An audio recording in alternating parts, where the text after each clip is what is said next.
This column is a time column.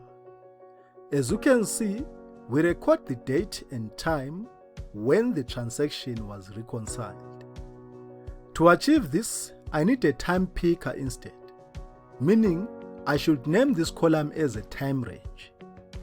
The procedure for doing this is the same as that of the date range. So let's create a new name and call it recon_time.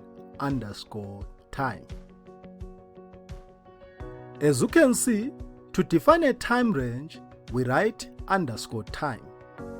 And to define a date range, we write _date.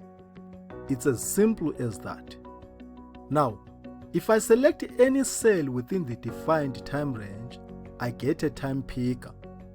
And if I select a date range, I get a date picker.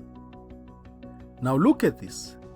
Using a time picker can be like date stamping if the time you need is right now.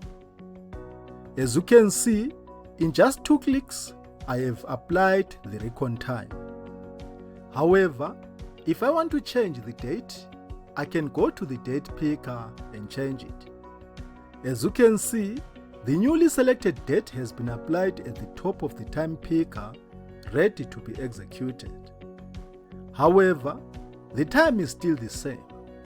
If you want to change the time, you can do so the way I showed you before.